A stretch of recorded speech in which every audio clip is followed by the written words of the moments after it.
84,000 കോടി വാർഷിക വരുമാനം. ഇന്ത്യയിൽ ഇത്ര വലിയ വരുമാനം എയർലൈൻ സർവീസിൽ നേടുന്ന ഒരേ ഒരു ബ്രാൻഡ്. ലാഭം മാത്രം 7,200 കോടി രൂപയോളം. 8.25 ലക്ഷം കോടി രൂപയുടെ മാർക്കറ്റ് വാല്യൂ. 37,000-ഓളം ജീവനക്കാർ.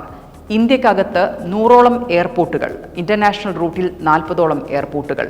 ആകെ 140 ഡെസ്റ്റിനേഷനുകളെ ഇൻഡിഗോ കവർ ചെയ്യുന്നു. ഇതായിരുന്നു ഇൻഡിഗോയുടെ ലെഗസി. എന്നാൽ 10 ദിവസം കൊണ്ട് അവരുടെ സാമ്പത്തിക നഷ്ടം എത്രയാണെന്നോ? പാസഞ്ചർ റീഫണ്ട് ഇനത്തിൽ 1,400 കോടി.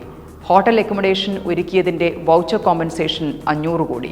ലോജിസ്റ്റിക് വെൽഫെയർ കോസ്റ്റ് 200 കോടി. മാർക്കറ്റിലുണ്ടായ 37,000 കോടിയുടെ നഷ്ടം. സർക്കാർ ചുമത്തിയേക്കാവുന്ന പിഴ. ഇതിനെല്ലാമുപരി 20 വർഷം കൊണ്ടുണ്ടാക്കിയെടുത്ത ഒരു ബ്രാൻഡ് ഇമേജിൻ്റെ അവിശ്വസനീയമായ തകർച്ച. വിശ്വാസ്യതയ്ക്കേറ്റ മുറിവ്. കസ്റ്റമർക്ക് നഷ്ടപ്പെട്ട കോൺഫിഡൻസ്. പുതിയ ലോകക്രമത്തിൽ പല മേഖലകളിലും മോണോപോളിയും ഡുവോപോളിയും സ്വാഭാവികമാണ്.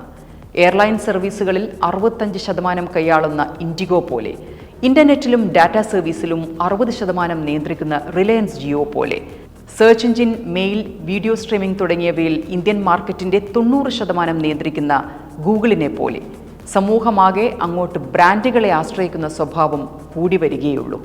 ഈ ഭീമന്മാരുടെ ചെറിയ പാളിച്ച പോലും നമ്മുടെ ജീവിതത്തെയും ബിസിനസ്സിനെയും മോഹങ്ങളെയും ലൈഫിനെയും ബാധിക്കുന്ന സാഹചര്യം ഉണ്ടാവുക തന്നെ ചെയ്യും. ജീവിതത്തെ ലളിതമാക്കാനും വേഗത്തിലാക്കാനും ഉദ്ദേശിച്ച് നാം ആശ്രയിക്കുന്ന പലതും ഒരു നിമിഷം ജീവിതത്തെ ആകെ നിശ്ചലമാക്കിയേക്കാം.